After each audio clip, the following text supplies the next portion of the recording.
things are in a bit of a hubba-hubba at 79 Wistful Vista right now.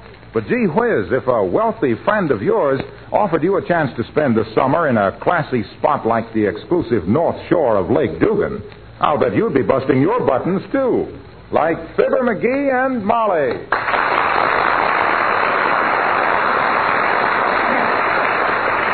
My goodness, McGee, imagine us spending the summer at Lake Dugan and on the North Shore. Yeah, wait till I get hobnobbing with those big bankers. I'll put on the dog till they have to chain me up at night. I think it was pretty wonderful of Mrs. Carstairs to loan us her houseboat for the summer. Mm-hmm. Incidentally, do you know how to run a big boat? Well, Natch. Suppose, for instance, you want to sail south-southeast. Yeah. You just turn the nose of the boat till the hand on the compass points to south-southeast, you see? Yeah. Then you take a thumbtack, pin the hand of the compass right there, and keep her there. Well, thank goodness I'll be with somebody who knows what he's doing. You betcha. I don't even know which side of the boat is port and which is muscatel. Well, I'll show you all about it when we get aboard, kiddo. Hey, did that tailor call? What tailor? Guy's coming over to measure me up for a yachting costume. I'm going to get some white flannel pants and a blue coat with brass buttons and a peaked cap with anchors on it and a parsley scarf around my throat. What kind of a scarf? Parsley. You know, one of them fancy patterns. That's paisley. Oh, good. Good, I don't like parsley anyway. Always flies across the table when I cut my steak. Steak. Oh, come, dearie, let's not live in the past. Now, let me see. I've got to sort out my clothes and see what I've got that's suitable for a houseboat cruise. You'll see now I've got a... Hello, Mrs. McGee. Hello, Mr. McGee. Jeepers, Beulah just told me you were going to spend the summer on Carstairs' houseboat. Isn't that super? Yes, you must come out someday and let us take you for a little cruise, Alice. Yes, child, pray do. Just wave your handkerchief from the dock and I'll row a show for you in the dairy. It isn't a dairy, dearie. It's a dory. Oh, I just love boats. I'd give everything I have to take a long boat ride. In fact, on my last one, it was so rough, I did.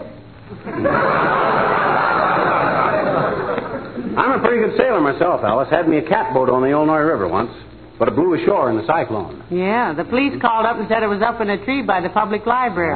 Yeah. Remember, McGee? Yeah. They said, excuse us for mentioning it, Mr. McGee, but your sloop is showing. Well, how big is the Carstairs boat? Well, we haven't seen it yet, Alice, but you know the Carstairs is. When they go first class. Mm. I imagine it'll sleep about 20, eat about 30, and drink about 50. Well, you've got to be very careful about exposure, you know. You can get terribly blistered on a boat. Oh, we never get blistered, Alice. We stick to lemonade and root beer. She means sunburn, Molly. Oh, yeah. I'll take along some of that sunburn ointment I invented years ago when I studied chemistry. Jeepers, did you invent a sunburn ointment, Mr. McGee? Indeed he did, and it was marvelous, too. It'd be sold in every drugstore today, Alice, if himself here had ever found a backer for it. Yeah. I did find one guy that wanted to promote it, old George Dissop. Wanted to put $40,000 into it. Wow, why didn't you let him do it? Well, he insisted on putting his own name on the product, Alice, and McGee wouldn't stand for that. I should say not. Imagine trying to sell anything named Disappointment. Maybe one of these days old man Carstairs will put some dough in it. Make us both a fortune. But that's for the future. Right now I got to... Oh, I wonder who that is. Come in. Mr. McGee here. Oh, hi, Harvey. Come on in. Molly, this is Harvey Knox, the best tailor in town. Going to make me a yachting outfit. Harvey, this is my wife, Mrs. McGee. How do you do, Mrs. McGee? How do you do, I'm sure. Miss Darling, Mr. Knox. Mr. Knox, Miss Darling. How do you do, you big ape? Fine, you little twerp. How about a movie tonight? Okay, meet you at the Bijou, 8:30. It's contract. See you later, folks. Well. You work fast, don't you, Harv? She's my cousin. Oh. Well, what are you going to have him make for you, dearie? Well, first I got to have a blue double-breasted coat with brass buttons, Harv. You go through these samples, will you, Mrs. McGee, while I measure them up? Certainly. Be glad to. What's the matter? Can't I be trusted to pick out my own material? No. You wear clothes like you'd been shot out of a laundry basket. Incidentally, who made that jacket you're wearing? Oh, he bought that, Mr. Knox. He paid $18.50 for it, and they threw in a harmonica. What's the matter with it? Look at the way that collar fits. What were you wearing when you bought it, a knapsack? Well, gee whiz, I got... Hold still, will you? Okay. Write down the figures, will you, Molly? All right. Hips, 39. Hips, 42. He said 39. Well, you got to sit down sometime. Chest, 28. Chest, 28. Expanded, 28 3/4. Expanded, 28 3/4. Right leg. That's my left leg.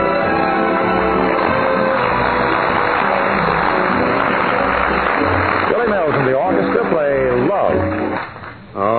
Waist, 41. Waist, 41. Only 41? My gosh, I sure have lost weight. You didn't lose it. You just mislaid it. It's right behind you. Left sleeve, 34. Left sleeve, 34. Right, 32. Right, 32. My goodness, dear, your right arm is 2 inches shorter than your left. It's always been like that. Causes me a lot of embarrassment in restaurants, too. I never can reach the check. Shoulders, 16. Which one? Both. Okay, McGee. I'll make this up and you can have a fitting the end of the week. The coat will be $60. Fine, that'll be the... What?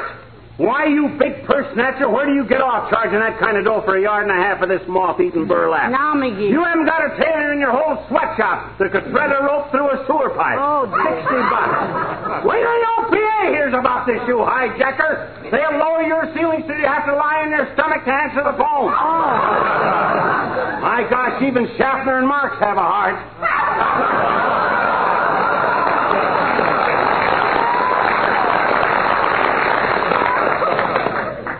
No kidding, Harv. What's your best price? This is a special price to you, McGee. We usually get $80 for a coat like this.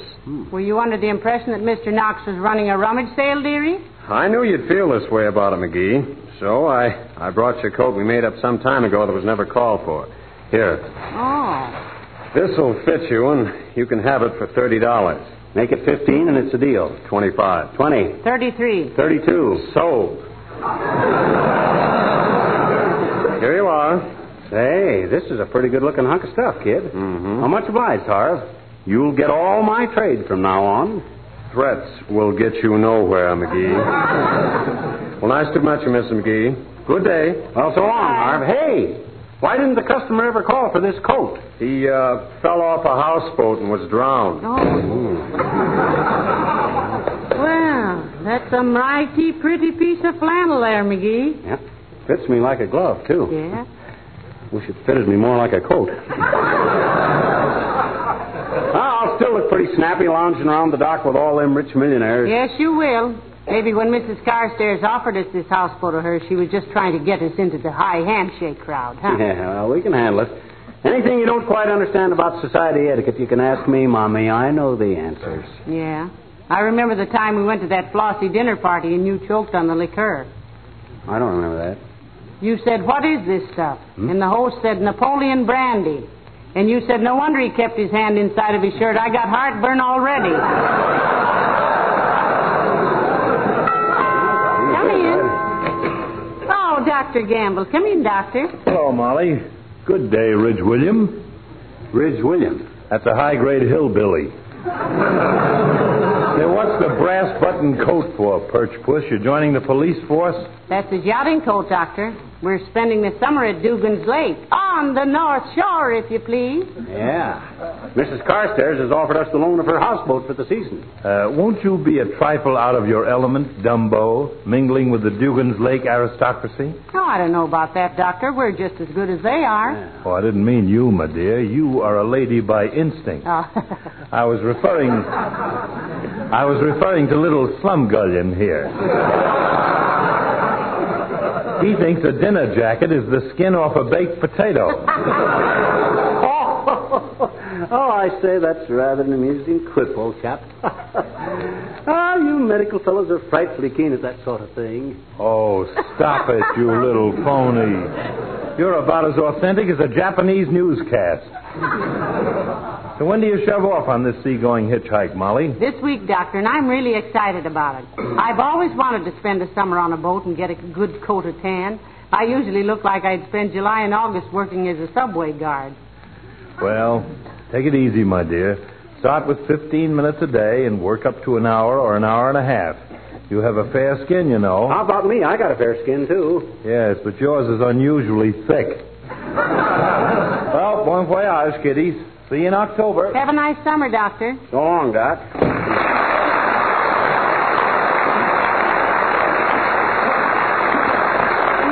My. Isn't he a sweet old character? Yeah, I do hope he comes out and takes a little cruise with us.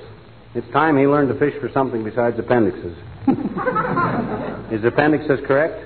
What's the plural for appendix? There isn't any. Nobody has more than one. Oh, yeah, that's right. I never thought of that. Well, anyway, if Doctor... Who's that, McGee? Must be Wilcox. He telephoned and said he was bringing some girl over he wanted us to meet. Oh, I wonder who it could be. Come in. Hi, Junior. Hello, Mr. Wilcox. Hello, folks. I'd like to have you meet a friend of mine. Mr. and Mrs. McGee, this is Mr. Borga. Victor Borga.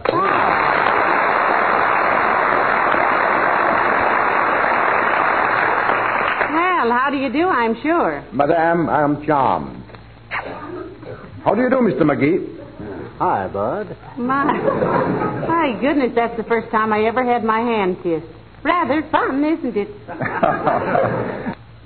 It's an old continental custom, Molly. Victor is from Denmark. Well, they got something with that hand-kissing stuff. Never get any lipstick on your collar that way. Hey, where's the girl you were bringing over, Junior? Girl? What girl? When you phoned, you said you were bringing over a good-looking dame. Oh, I didn't say dame. I said Dane. I meant Victor Borga. That's a very old joke. But it's very good. I like it. Is Mr. Borga with the Johnson Wax people, Mr. Wilcox? As of next week, yes. What do you mean, as of next week, yes? He means, as of this week, no. Victor starts working for Johnson next week. Oh. I've been helping him brush up on our sales story, how Johnson's Wax is the finest protection money can buy for furniture, floors, and woodwork. But what I really... And how Johnson's Wax seals the pores of wood and leather and painted surfaces against dust and dirt and dampness. But my work is not exactly... And how Johnson's Wax gives your home a new beauty and cleanliness. How it has 1,000 household uses and... Excuse me, may I interrupt? Oh, certainly, Victor. Thank you. Go ahead. And how Johnson's Wax... Doggone it, Waxy. Quit manipulating the whole conversation, will you? You chatter away like a worn brake band. Well, I think Mr. Borga was trying to say something. Oh, excuse me. What was it, Victor? I was saying I'm not really a salesman for Johnson's Wax. Oh, well, what do you do for them, Mr. Borga? I play the piano. You play the piano? Thank you very much. He plays the piano on the radio for Johnson's Wax as of next Tuesday night. Oh. And aside from being a concert pianist, he is also a comedian. Oh, he is, eh? A comedian for Johnson's Wax, eh? Now, just a darn minute, Waxy. Won't you play something on the piano for us, Mr. Borga? I just love the piano. Of course. Perhaps the minuet in G. I like the Moonlight Sonata myself. The minuet in G is very lovely. How about Begin the Beguine, Victor? Splendid composition. But not like the minuet in G. I'll play the first number that was requested. The minuet in G. Well, who requested that? Whoever it was, I will play it for him. The minuet in G. G. G.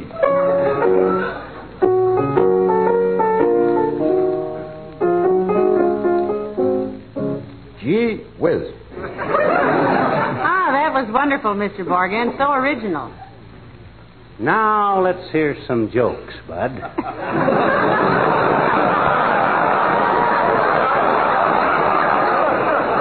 Oh, no. No, sir. No jokes. Not till next week. Come on, Victor. We've got to be going. Have a nice summer, folks. You too, Mr. Wilcox. And Mr. Borga, I hope everybody likes your summer broadcast, and I'm sure they will. Good luck to you. Thank you ever so much. And I hope everybody likes your summer vacation. Goodbye, Mr. McGee. Well, so long, Vic, and have fun.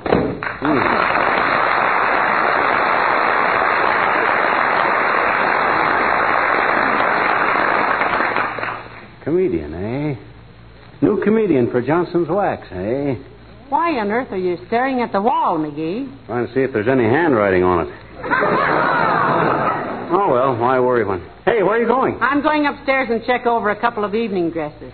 My goodness, if we're going to mix with that North Shore colony, I don't want to look like I told fortunes in vacant stores. You better start packing too, dearie. Okay, I will. Ah, there goes a good kid. A few weeks on a private yacht and she'll be a new woman. What am I saying? I don't want a new woman. I'm satisfied with the same. Come in. Hi, mister. Oh, hello there, Teeny. Hey, what's the matter with you? You look like you just found a flat wheel on your roller skate. I'm sad, mister. Oh, cheer up, sis. Laugh and the world laughs with you. Weep and where are you going to get any Kleenex? Please, mister, I'm in no mood for gaiety. My heart is heavy with grief. I'm a very unhappy woman. No kidding. Mm-hmm. What's the worm in your apple, kid? My problem, Mr. Anthony, is this. Beulah told Mrs. Toops' cook, and she told our cook, and our cook told my mother, and my mother told me that you and Mrs. McGee are going away for the summer. Oh, I didn't know there'd been so much gossip about it, sis, but where there's smoke, there's 6 people waiting for the butt. It's perfectly true. We're spending the summer among the Gold Garter group at Dugan's Lake. Why should that give you such a hunk of sorrow? Well, gee, mister, I bet you if someone very close to you was going away for the whole summer and you had scraped and saved and you had $1 to buy them a going-away present and you dropped the $1 down the sidewalk grating. Here. Jesus, control yourself. You know I can't stand to see a woman cry. I know it. Yeah. It was pretty darn sweet of you to think of saving up for a going-away present, too. A whole $1 it was. Yeah. And I dropped it down the sidewalk grating, and if I don't get a present... Now. Cut it out, sis. Dry your eyes. You know I'm a pushover for sentiment. Why, I cry over greeting cards. Here's $1 for you. Oh? There. Now go buy your present and always think of me as old Bluebird for Happiness McGee. Oh, boy. Gee, thanks, mister. Yeah. You're wonderful. Now I can buy that going-away present. 10 chocolate sodas. 10 chocolate sodas? Who for? For me, I'm going away for the summer. So long, mister. I still think that kid's a midget.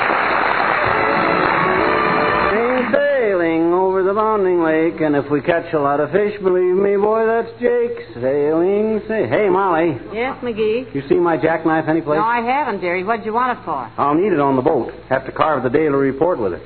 You know, weather conditions, attitude and longitude, mutinies and all stuff like that there. Well, can't you use a pen or a pencil? Why do you have to carve it? Oh, just a tradition is all. Got to keep everything in the ship's log. Best way to write on logs is with a jackknife. I see. Well, maybe Beulah knows where it is. Oh, Beulah! Beulah! Somebody ball for Beulah?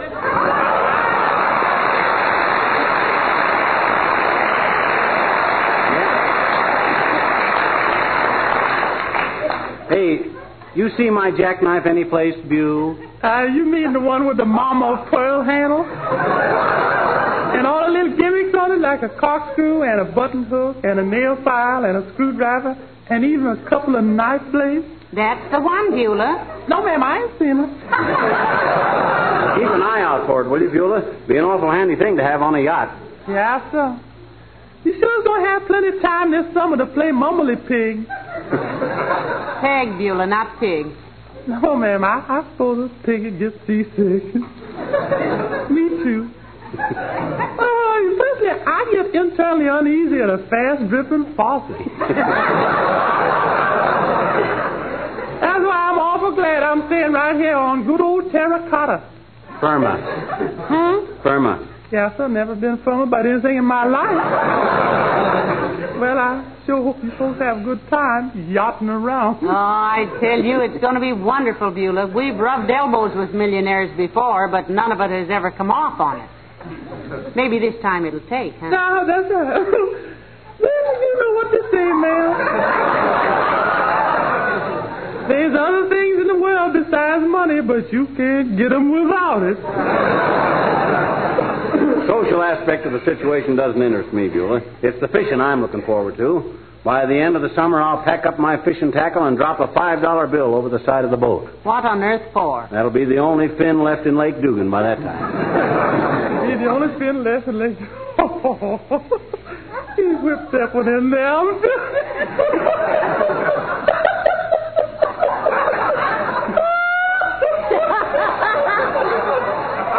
Love that man.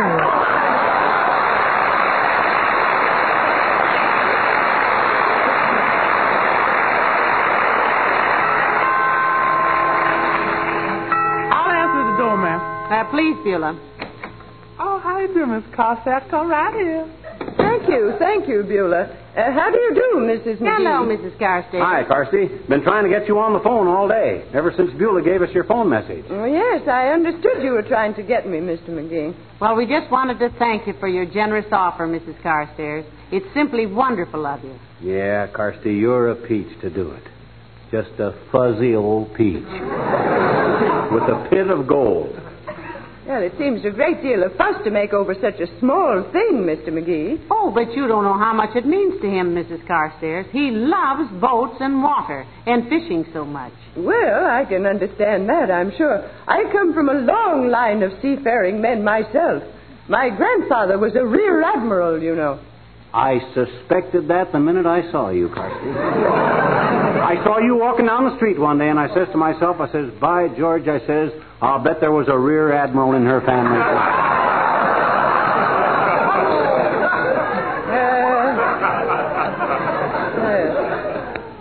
Thank you. Can I get you a cup of tea, Mrs. Carstairs? Oh, no, thank you, my dear. Oh, we'll even give you some sugar in it, Carsty, in appreciation of us using your boat. What boat, Mr. McGee? Why, your houseboat, Mrs. Carstairs. You know, the one you're letting us have the use of this summer. Houseboat? Oh, but there must be some mistake, my dear. I did... Beulah. Yes, Miss Carstairs? You took my message to Mr. and Mrs. McGee, did you not? Yes, ma'am. I wrote it all down, too. Only nobody can read it because the pencil was broke. Oh, my goodness, what's all this about? You mean you didn't offer us your houseboat for the summer, Carsty? Mr. McGee, I have no houseboat. I said we would be out of town and you would be perfectly free to use our boathouse this summer. Boathouse? That's what she said. Boathouse. Oh, Beulah, you fool. Oh, this is ridiculous.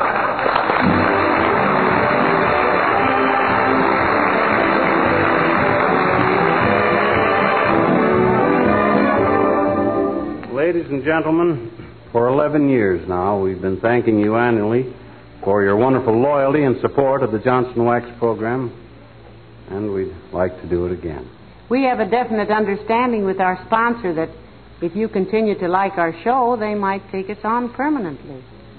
So, thanks for everything, and don't go away. Don't forget that next Tuesday at this same time, Johnson's Wax brings you that great pianist and entertainer, Victor Borga, in his own